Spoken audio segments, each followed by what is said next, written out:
तो हम यही कहेंगे कि जब हम हमारी बात करते हैं तो हम विश्व के प्रत्येक सनातनी की बात करते हैं, भारत के प्रत्येक हिंदू की बात करते हैं। और जब जब मैं कहूंगी तो हम कहेंगे कि कौन हूं मैं फिर से कह रही हूं, जब मैं बात करूंगी मेरी, तो मैं समस्त सनातनियों की बात कर रही हूं कि कौन हूं मैं। अपना परिचय मैं खुद दे रही हूं, और मैं मेरा नहीं, मैं समाज के सनातनियों का परिचय दे रही हूं कि प्रणाम, मैं हिंदू हूं, प्रणाम, मैं हिंदू हूं।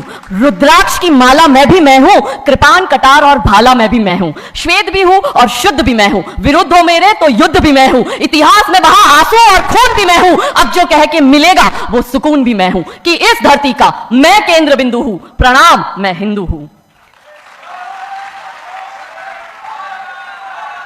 महादेव। चिता की अग्नि गंगा का पानी, चिता की अग्नि गंगा का पानी, सप्त ऋषियों सा ब्रह्म ज्ञानी भी मैं हूं, सियावर राम का हनुमान भी मैं हूं, भोला हूं, सरल हूं, तुम्हारा मित्र भी मैं हूं, खोल भी दूं तुमको और घुल भी जाऊं तुम में, कुछ ऐसा चरित्र भी मैं हूं, कि इस धरती का मैं केंद्र बिंदु हूं, प्रणाम, मैं हिंदू हूं। प्रणाम का भाव भी मैं हूं, प्रणाम का भाव भी मैं हूं, आक्रमण का घाव भी मैं हूं, सहनशील स्थिर और शांत भी मैं हूं, देवभूमि भारत का हर प्रांत भी मैं हूं, शक्ति भक्ति ना थकती क्रांति भी मैं हूं, तूफान है और तूफान से पहले की शांति भी मैं हूं, कि इस धरती का मैं केंद्र बिंदु हूं, प्रणाम, मैं हिंदू हूं।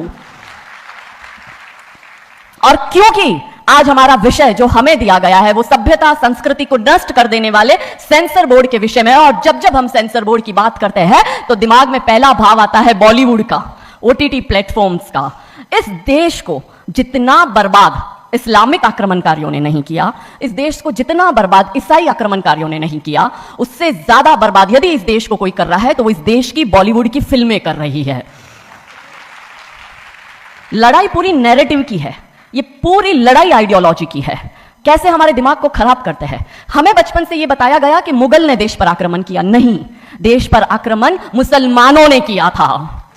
हमें यह बताया गया कि इस देश पर आक्रमण अंग्रेजों ने किया, नहीं, इस देश पर आक्रमण ईसाइयों ने किया था। और ये मुसलमान और ईसाई जो बाहर से आए, हमने इनको फिर भी अपनाया, इस देश में जगह दी, स्थान दिया, प्यार दिया, इन्हें इनको बनाने दिए, मस्जिदें बनाने दिया, इनको इनका गिरजाघर, इन्होंने हमारे धर्मांतरण भी कराए। और आज हालत यह है कि भारत के 9 राज्यों में और 200 जिलों में हिंदू अल्पसंख्यक हो गया है, और यही चिंता सताए रहती है। तब आज हम सब एकत्रित इस मंच पर होकर यह चिंतन मनन करते हैं कि हम हमारे देश की और हमारे धर्म की रक्षा कैसे करेंगे, क्योंकि धर्म बचेगा तो ही देश बचेगा, नहीं तो सिर्फ अवशेष बचेगा। कृष्ण बचेंगे, राम बचेंगे, चारों पावन धाम बचेंगे। इसलिए धर्म की रक्षा जरूरी है। और इस देश को बर्बाद करने का सबसे बड़ा षड्यंत्र जब सेंसर बोर्ड द्वारा बॉलीवुड के माध्यम से किया जाता है, तब 3 स्टेज पर, क्योंकि हम कहते हैं ये देश जो है वो है धरती माता, हम इसे कहते हैं भारत माता, यहां देवियों का नाम पहले लिया जाता है, तो कैसे नैरेटिव बदला जाता है कि इस देश की महिलाओं का दिमाग खराब कर दो, देश अपने आप खत्म हो जाएगा। साउथ अफ्रीका की एक बहुत बड़ी यूनिवर्सिटी में कहा गया था कि किसी भी देश को बर्बाद करने के लिए वहां पे बम बारूद गोला असला दागने की, मिसाइल दागने की जरूरत है ही नहीं। आप उस देश की सामाजिक व्यवस्था, सांस्कृतिक व्यवस्था, शैक्षणिक व्यवस्था और पारिवारिक व्यवस्था को खत्म कर दो, वो देश अपने आप खत्म हो जाएगा। अब यही षड्यंत्र चल रहा है। कैसे चल रहा है? 3 स्टेज पे काम होता है। 25 वर्ष तक की बच्चियों को बिगाड़ने का काम बॉलीवुड अपने टीवी सीरियल के माध्यम से करता है। 25 से 35 वर्ष की शादीशुदा महिलाओं का जीवन और उनके परिवार को बर्बाद करने का काम एकता कपूर जैसी महिलाएं अपने टीवी सीरियल के माध्यम से करती है। और जो नौकरी करती हुई बहन बेटियां महिलाएं हैं, जो कि वर्किंग विमेन हैं, उनका दिमाग खराब करने का काम ये ओटीटी प्लेटफॉर्म्स अपने वेब सीरीज के माध्यम से करता है। कैसे करता है मैं संक्षिप्त में एक उदाहरण देकर आपके समक्ष रखूंगी। और बहुत जरूरी है कि जब हम तो एक साधारण व्यक्ति है, हम संसारिक जीवन में रहते हैं, लेकिन यहां पर जो उपस्थित हमारे संतगण है, महंतगण है, इनके बहुत बड़ा फॉलोअर्स ग्रुप रहता है, बहुत से लोग आते हैं, बहुत सी महिलाएं आती है। ये बात वहां तक पहुंचे क्योंकि वो यहां पर उपस्थित नहीं है, पर हमें पता है कि वीडियो के माध्यम से हमारे संत श्री, हमारे महंत श्री, हमारी ये वाणी जो है उन तक पहुंचाएंगे कि कैसे करते हैं। ये एक फिल्म बनाते हैं, 25 वर्ष की तक की बच्चियों को कैसे बिगाड़ना है। हिंदुओं के परिवारों को बिगाड़ने के, तोड़ने के षड्यंत्र चल रहा है। और सिर्फ एक हिंदू को नहीं खराब करना है, उसके पूरे के पूरे कुटुंब को बर्बाद कर देना है। तो एक भारत की महिला 2 परिवार को जोड़ती है, मायका पक्ष और ससुराल पक्ष। और हम कहते हैं कि भारत की परिवार व्यवस्था जो है वो मानवता की सबसे बड़ी देन है। तो इसी व्यवस्था को खत्म कर दो। कैसे कर दो? तो ये एक फिल्म बनाते हैं अतरंगी रे। हमारी क्योंकि दीदी भी यहां उपस्थित है जो कि सेंसर बोर्ड में सदस्य है, तो हम इतना उनसे विनती करेंगे कि हमारी ये बात भी उन तक पहुंचाए। सिस्टमैटिकली ये फिल्मों में लड़की दिखाएंगे हिंदू की, लड़का दिखाएंगे मियां भाई का, और उसमें भी दिखाएंगे कि वो लड़का चाहे अनपढ़ हो, चाहे गवार हो, चाहे आतंकवादी हो, चाहे पंचर छाप हो, और वो हिंदू की लड़की चाहे कितनी पढ़ी लिखी हो, लेकिन उसका परिवार जो है वो रूढ़िवादी है, वो रिग्रेसिव है, और उसके सामने यदि वो घोड़ा भी चला रहा है, खच्चर टट्टू भी चला रहा है, तो वो बड़ा प्रोग्रेसिव है, वो बड़ा संस्कारी है। कैसे करते हैं? ये एक फिल्म बनाते हैं अतरंगी रे। अतरंगी रे फिल्म में जो कि आज के युवा बच्चियों का लेटेस्ट क्रश है, सारा अली खान हीरोइन लेते हैं। हमारी युवा बच्ची इसको फॉलो करती है। उसमें यह दिखाते हैं कि सारा अली खान जो एक मुस्लिम लड़के के प्यार में पड़ जाती है और अपने परिवार से विरोध कर उनसे लड़ झगड़ कर ट्रेन में बैठकर वो भाग जाती है। उसी ट्रेन में एक संवाद होता है उस पिक्चर के हीरो का और उसी हीरोइन का। दोनों अपनी अपनी लव स्टोरी शेयर करते हैं। तो हीरोइन पूछती है हीरो को कि तुम्हारी लव स्टोरी बताओ। तो वो कहता है कि कल मेरी शादी होने वाली है और लव स्टोरी तो मेरी लव स्टोरी है कि मैंने बचपन से जिस लड़की से प्यार किया, जिसके साथ पढ़ाई की, जिसके साथ मैं बढ़ा हुआ, उसी लड़की से, मेरी बचपन की मित्र जो मेरे समाज की है, जो मेरे गांव की है, उसके साथ ही मेरी शादी होने वाली है। तो वो हीरोइन कहती है अरे ये और कोई लव स्टोरी है? ये लव स्टोरी नहीं हो सकती। तो हीरो पूछता है तो फिर क्या हो सकती है लव स्टोरी? तो वो कहती है कि मैंने एक मुस्लिम लड़के से प्यार किया है, मैं ठाकुरों की लड़की हूं, पूरा समाज, पूरा घर, पूरा परिवार मेरे खिलाफ है और मैं उन सबको ठोकर मारकर, उनकी भावनाओं को ठोकर मारकर अभी ट्रेन में बैठकर भाग रही हूं उस लड़के से शादी करने के लिए। और वो हीरोइन वहां पे डायलॉग देती है कि लव स्टोरी तो मेरी लव स्टोरी है कि मैं ठाकुर की लड़की और वो कतई मियां भाई, और ये है असली लव स्टोरी। तब हमारी 13, 14, 15 साल की युवा बच्ची जिसके शरीर में हार्मोन्स चेंज होते हैं, आकर्षण होता है विपरीत व्यक्ति के लिए, तब वो आकर्षण में ये सोचती है कि हिंदू होके हिंदू बॉयफ्रेंड नहीं रखना, हिंदू होके हिंदू से प्यार नहीं करना। आप इतिहास में छपेगी, आपकी लव स्टोरी तभी बनेगी जब आप किसी मियां भाई से प्यार करेगी और उससे शादी करेगी। तो कैसे सिस्टमैटिकली ये स्लो पॉइजन बॉलीवुड की फिल्मों के माध्यम से फ्रेजाइल माइंड में डाला जा रहा है। और आज देखो कि क्यों समाज में लव जिहाद के केस बन रहा है। उसका सबसे बड़ा और मुख्य कारण बॉलीवुड है, क्योंकि इन बॉलीवुड वालों ने हमारी बेटियों को हादी रानी और रानी चिन्नम्मा रानी अब्बा का नहीं दिखाया। इन बॉलीवुड वालों ने हमारी बेटियों को करीना खान दिखाया है ताकि वो अपनी कोख से तैमूर और जहांगीर पैदा करे। ये बॉलीवुड वाले लव स्टोरी पर फिल्म बनानी है तो ये हादी रानी और राजा रावत सिंह चुड़ावत पर क्यों नहीं बनाते? मैं आपको उनकी कथा शॉर्ट में करती हूं कि राजा रावत का शादी जो होता है वो हादी रानी से होता है, मेवाड़ के राजा है, और औरंगजेब की सेना आक्रमण करने आती है। और जब औरंगजेब की सेना आती है तो राजा रावत सिंह का 2 दिन पहले ही विवाह हुआ होता है हादी रानी से।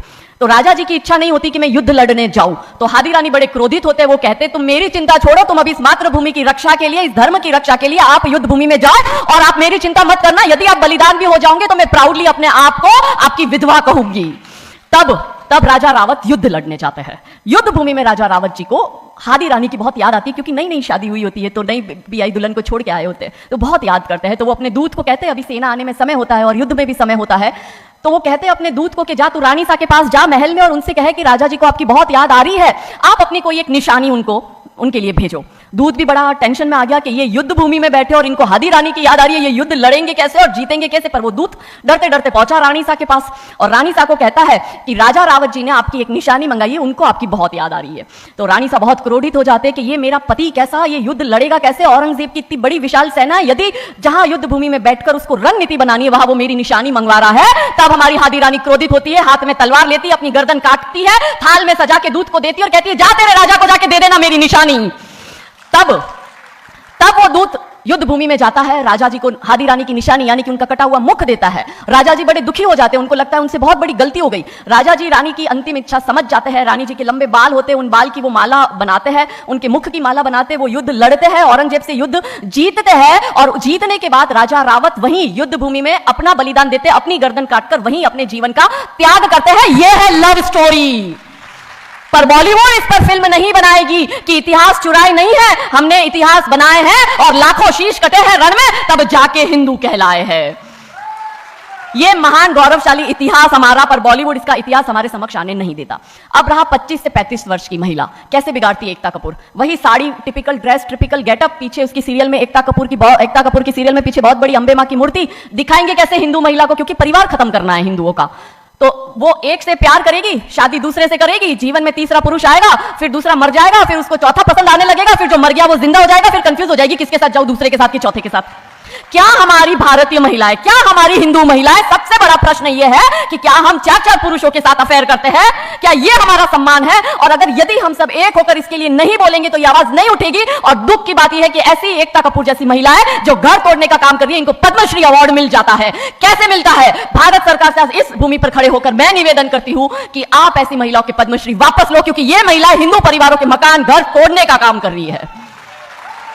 और तीसरा और अंतिम, नौकरी करने वाली बहनों का दिमाग कैसे खराब करना है। तो ओटीटी प्लेटफॉर्म के माध्यम से ये दिखाएंगे कि यदि आप नौकरी कर रही है तो आपके सास ससुर आपके पैर की जुती, आपका पति आपके पैर की जुती, बच्चा पैदा करने के लिए आपको किसी से शादी करने की जरूरत नहीं है, आपको ससुराल व्यवस्था में रहने की जरूरत नहीं है, और आप है फेमिनिस्ट। और स्त्रीवाद का झंडा दिखाकर हमारी बहन बेटियों को एक हाथ में शराब का ग्लास, दूसरे हाथ से सिगरेट फूको, अंग्रेजी में गालियां बको और आप अपने आप को फेमिनिस्ट कहो। क्या यह फेमिनिज्म है भारत की धरती का? यह कभी नहीं हो सकता। रानी चिन्नमा, रानी अब्ब का फेमिनिज्म का उदाहरण है। और दूर जाने की जरूरत नहीं है, हमारी परम पूजनीय दीदी मां साध्वी रितंबरा दीदी मां फेमिनिज्म का सबसे बड़ा उदाहरण हमारे समक्ष है। रानी नायका देवी, रानी लक्ष्मीबाई हमारे लिए फेमिनिज्म का सबसे बड़ा उदाहरण है। तो यहां उपस्थित सभी महानुभावों से हम यही विनती करते हैं कि फिल्म के माध्यम से ड्रग्स, अश्लीलता और गाली गलौच ये दिखाने के सिवाय कुछ नहीं होता। तो हम सब मिलकर एक साथ एक आवाज उठाए कि इन चीजों का बंद होना बहुत जरूरी है, क्योंकि आने वाली पीढ़ियों को बर्बाद करने का काम ये लोग अपने टीवी सीरियल और फिल्मों के माध्यम से कर रहे हैं। और क्योंकि शुरुआत भगवान राम जी के नाम से करी थी, तो अंत भी हम भगवान राम जी के नाम से करना चाहेंगे कि कौन है राम। राम जो है चेतना है, बिंदु है, बिंदु जिससे प्रस्फुटित है तेज, तेज जो कि इस समस्त सृष्टि की रचना की कल्पना का हेतु है, अनाम है, अनाम जो है पंक्ति में प्रथम, प्रथम है धर्म धैर्य का, है शौर्य का, अनंत अंत क्रोध का, प्रचंड युद्ध का, निलय प्रलय विराम है, विराम है अहम का, है शोध इस अनंत का, अनंत मुक्त क्रोध का, अनंत भक्ति बोध का, अनंत शक्ति स्रोत का, अनंत मोक्ष धाम है, वो एक नाम राम है, वो एक नाम, वो एक नाम। नमः पार्वती पते हर हर महादेव। बहुत बहुत धन्यवाद, बहुत बहुत आभार। Thank you.